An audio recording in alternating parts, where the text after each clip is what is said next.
Well, welcome everyone to our Wednesday Healthy Hangout, and we're happy you're all here.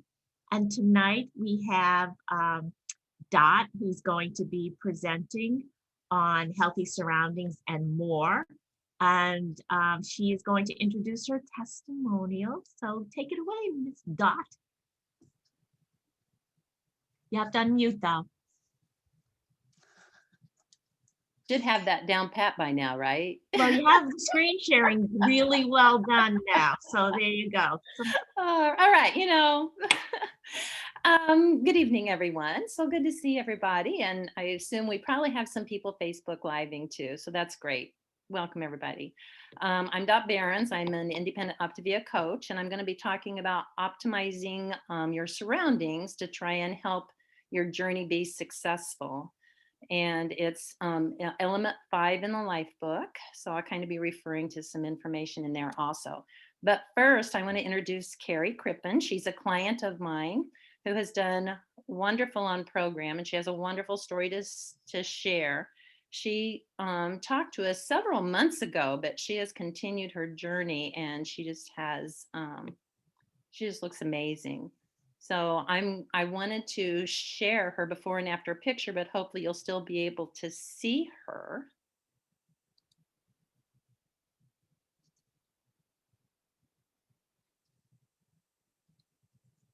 There we go. And everybody can see Carrie, right, to the side talking to us.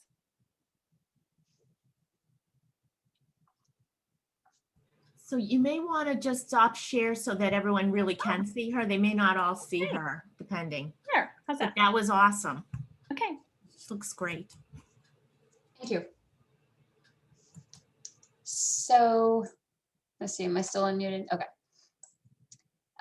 When I started this program 62 weeks ago, I looked it up today. I was like, I don't know, it's been a year. 62 weeks ago, I was overweight. In fact, I was the heaviest I'd ever been. I wasn't sleeping well, and I never had the energy I needed to get through my days. As a winery manager, some of my days and most of my nights proved to be long ones. Temptations are all around, and not just the alcohol, because we also had a growing menu of less than healthy food. And since that is where I was spending a majority of my time and I was terrible at meal planning, the whole situation was getting worse for me. I was borderline diabetic and with high cholesterol and about to find myself on medications. And then the pandemic shut us down. And I was cooking at home and going for walks, and it was marginally better, but it wasn't enough. One day, Doc called me about some hospital board business and mentioned this program that she coaches. So we set up another time to discuss it, and I was fully on board with it. It really worked out for me to start while I was off work, because then I could focus on it and not try to figure out how to do it with a 16-hour day like I would sometimes have, and still sometimes have.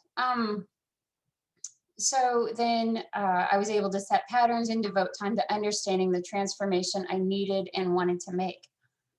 Along the way, I have had some speed bumps. Some days I didn't get enough water or protein or fuelings, but thankfully it was never all three on the days.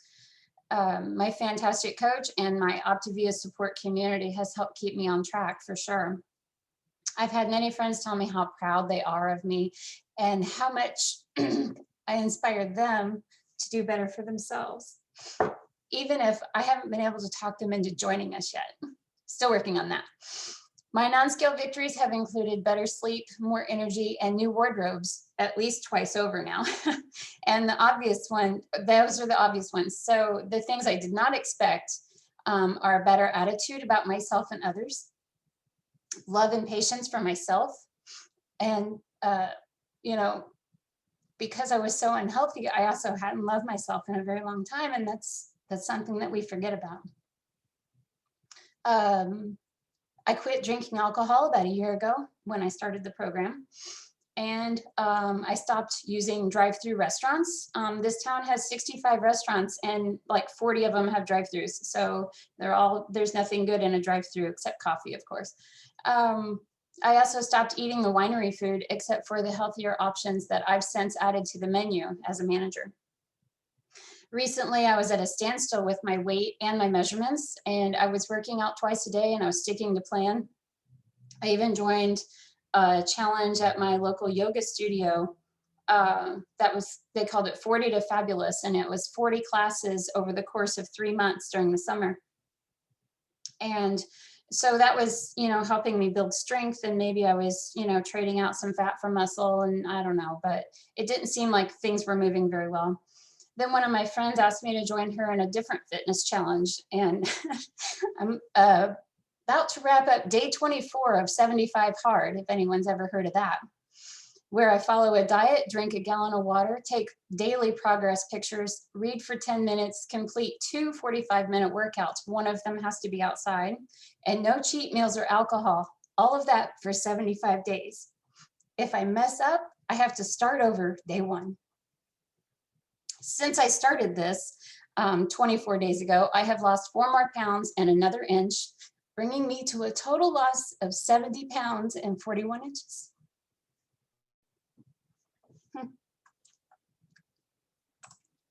So that's my story. I can't hear anyone else, by the way. And it's a great story. Thank It's you. a great story. So inspiring. And another non-scale victory is I have collarbones, and that's amazing, right? Yeah, beautiful transformation. Thank you so much for sharing with us, Karen. Thank you.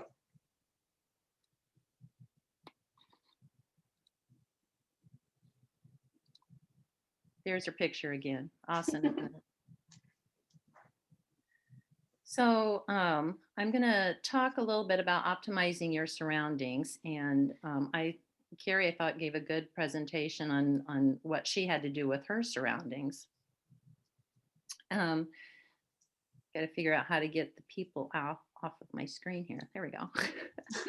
So this is a quote by Dr. Wayne Scott Anderson in our life book on element 5. And it says, your goal is to create a microenvironment of health, a protective bubble to shield you against obesogenic forces and nurture your growth and transformation, which kind of is a mouthful. But we need relationships in our life. They've done studies that if you don't have relationships, you don't grow. There was one study that he cited that people that lack fundamental human relationships of companionship and connection are at a 45% greater risk of dying earlier. And I thought, boy, that's kind of harsh. And I didn't know if I wanted to share that with people, but I mean, if you think about the infants, who don't thrive because they don't have relationships, and people who don't have family, it's a very true statement. So when Dr. Anderson goes through the life book, he has like a mindset. You evaluate your mindset, and then he goes into kind of some skill sets and then action. So I was going to kind of follow that pattern today. And the 2 mindsets that are there, which if you've been in the life book, you've probably read some of this, that the emotional or laboratory brain, referred to as the hot or go system, we act before we think. How many people act before we think sometimes? It's so easy to do, especially if you're upset. The cool or no system, run by our thinking brain and allows you to have meaningful, conscious conversations, we think before we act. How many people would love to be able to do that all the time? Well, you've heard about the stop, challenge, and choose with our foods, but Dr. Anderson also says that we should do this with our emotions also. And I really liked this comment that I picked up in one of somebody's presentation, that friends or family can only sabotage me if I give them permission to do so.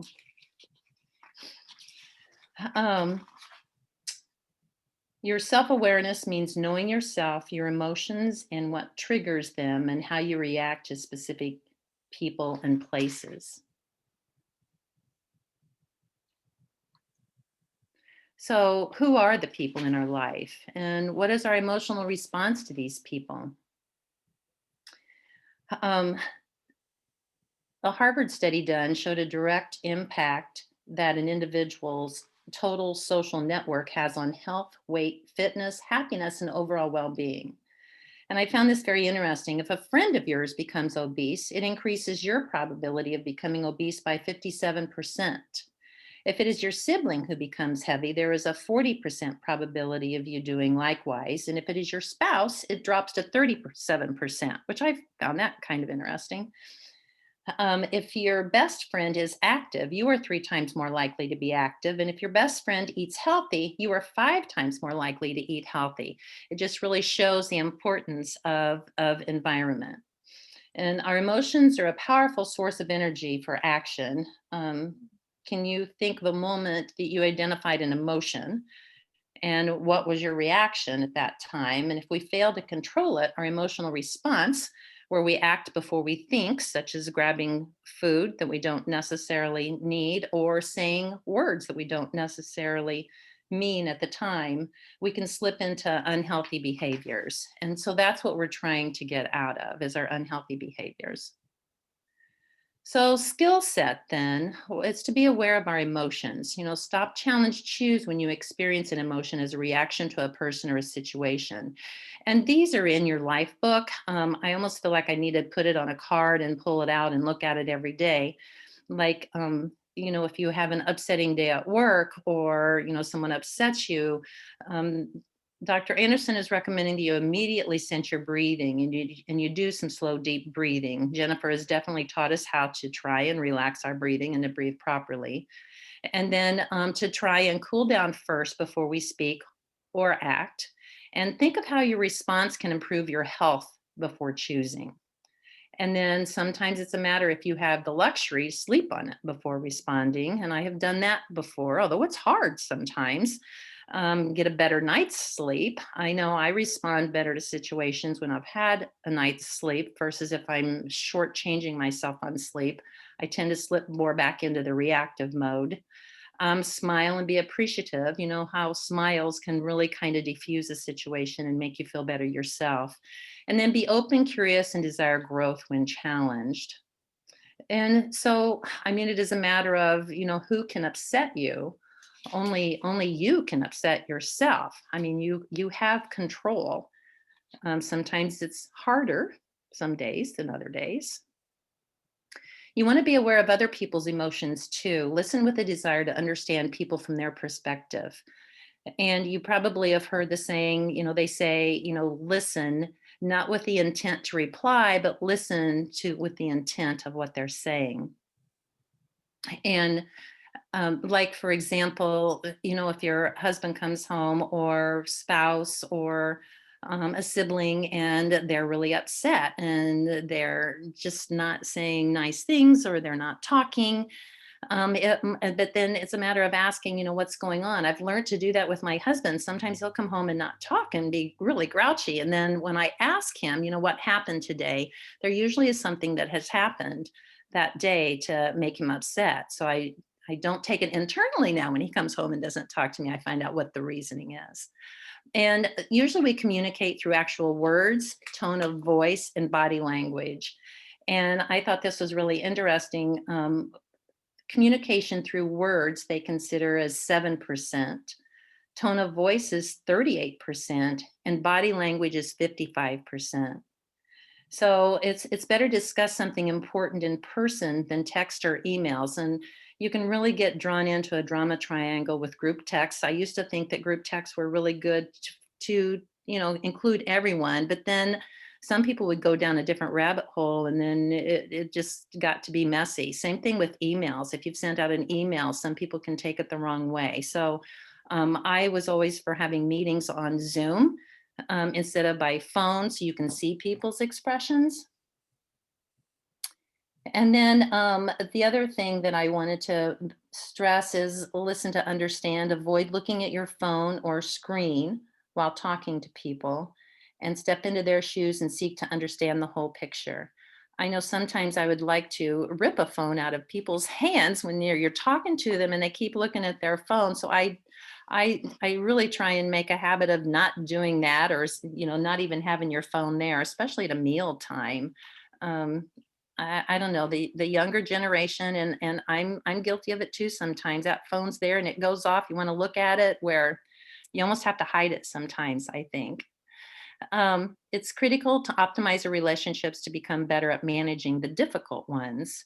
You are most influenced by the people you hang out with at home, work, and play. The more you can be a positive influence on them, the greater chance there is of a ripple effect on all of your lives.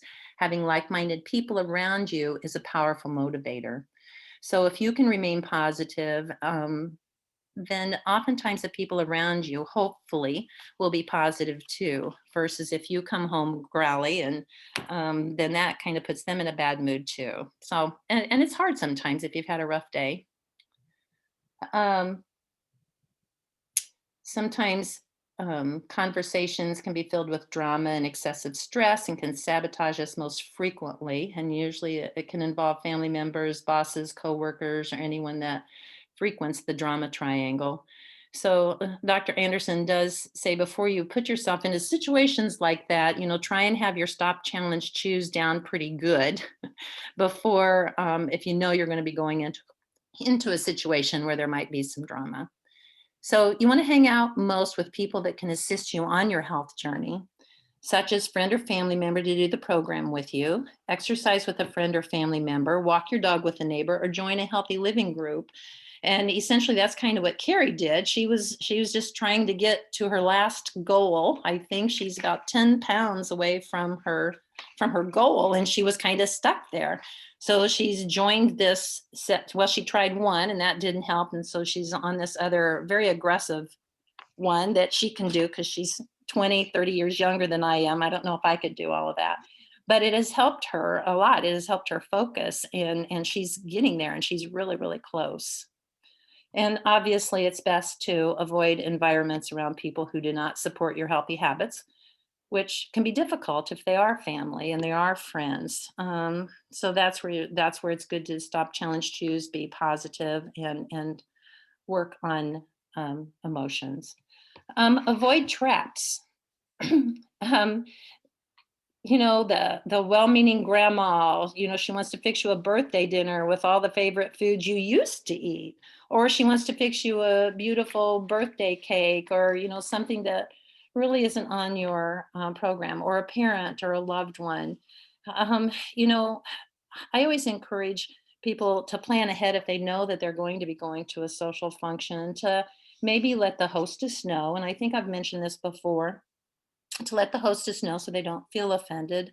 I mean, if it's grandma and she's baked you a beautiful cake, you can give her a hug and say, I love you, thank you so much. I appreciate you so much. I'm trying to be better with my health, and give her your whys as to why you're doing it. And hopefully that will help and you can walk away feeling good about yourself, and grandma doesn't feel bad. Places, the environment around us shapes our daily behavior. Be around like minded people, such as your healthy friends group and your coach. If you're having trouble, people don't seem to be supporting your journey on one particular day, call your coach, or get into the Healthy Friends group Facebook page, and start scrolling through. And it has been shown that clients who plug into the community have a much higher rate of success, like people being on the call tonight. And talking to your coach weekly is great. And then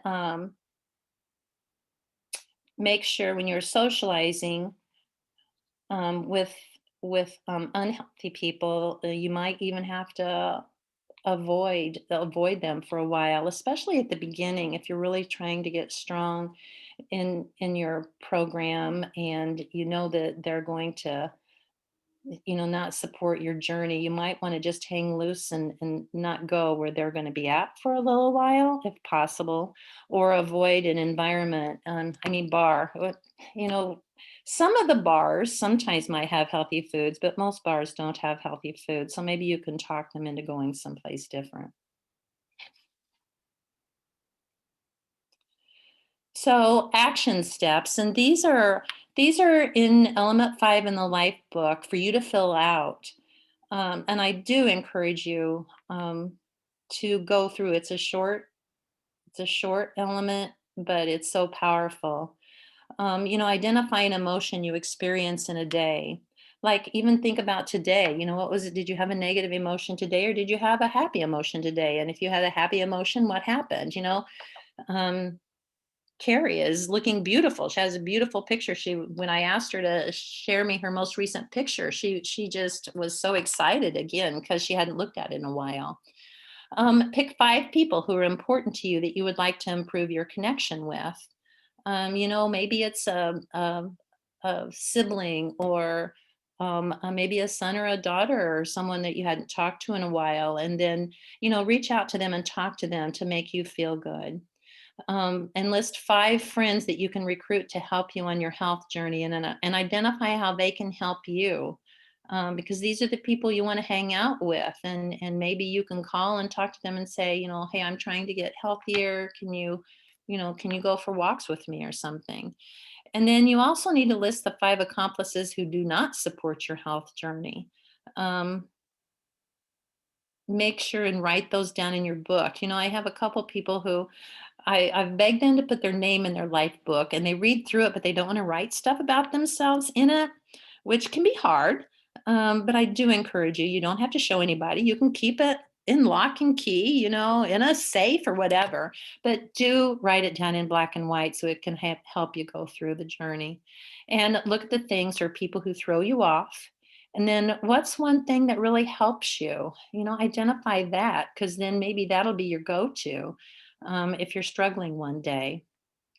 And then you probably have heard this before, if nothing changes, nothing changes. If you treat this as a diet and not a lifestyle change, it's harder. You might be able to get your weight off. And I've helped people before where they've lost some weight, but they didn't really change things along the way. It was just kind of a temporary fix. So it was definitely harder for them to transition and keep the weight off. But the people who really work at it and identify where their bad habits are at and find a way to change some of those bad habits, and it's not a perfect journey, but you're going to have greater success too.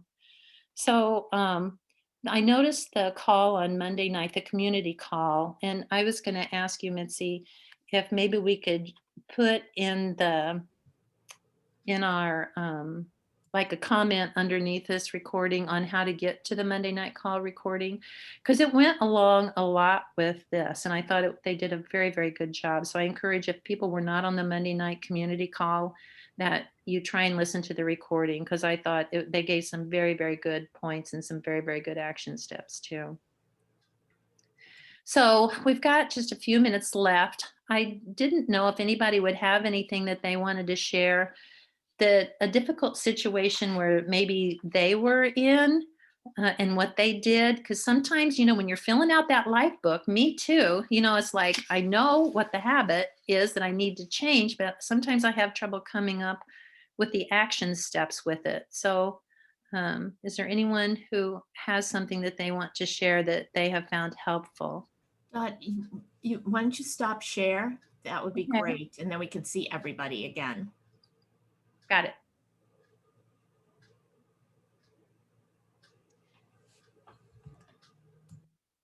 Well, one thing that's helped me, obviously still working in a winery, and now we're very, very busy and it's summertime, and um, we have all these things happening.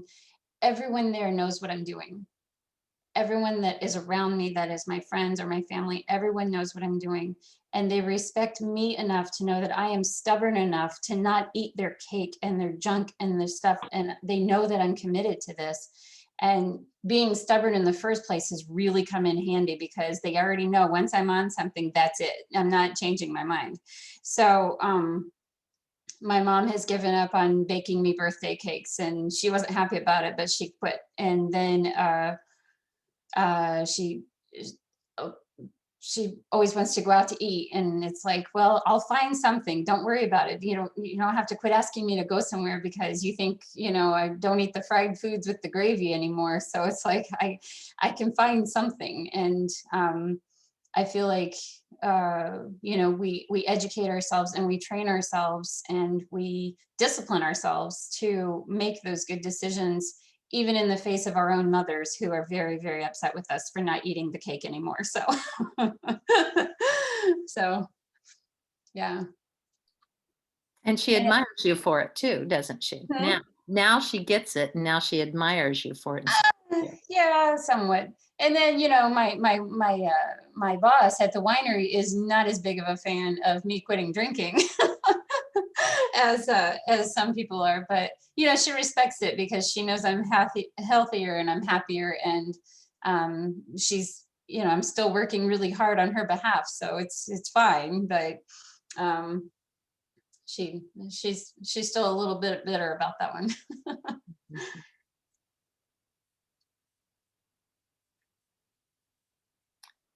Anyone else have any words of wisdom for everyone?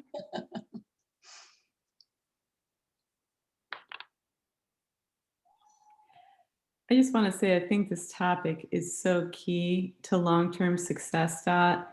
And I just love this presentation because I think that we get sometimes really confident when we get to our goal and we slip back into some of those old relationships and hang out with people that are not, so don't have our best interest at heart, you know?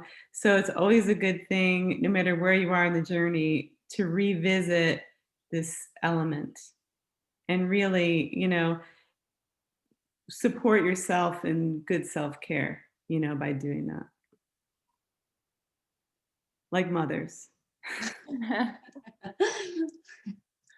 I know every time I read, and there's more about, evaluating your emotions and a lot of the other elements. And I read it and I'm thinking, okay, I'm going to do that. I'm going to do that. But then it is so easy to slip back in if you're tired or you're having a bad day. It is so, so easy. So to stop, challenge, choose is for the emotions too, and not just the food and the deep breathing. Okay, well, thank you everyone for coming this evening, and it'll be recorded. So if you know of friends or someone who didn't get a chance to listen.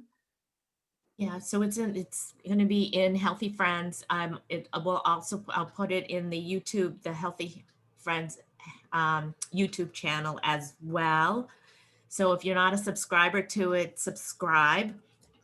And if you are a coach, stay on. And if you're a client, you can have a lovely, lovely evening. And it was really great to see everybody here. So we'll see you all next Wednesday, and have a great, great night. So coaches, stay on. All right. Thank you.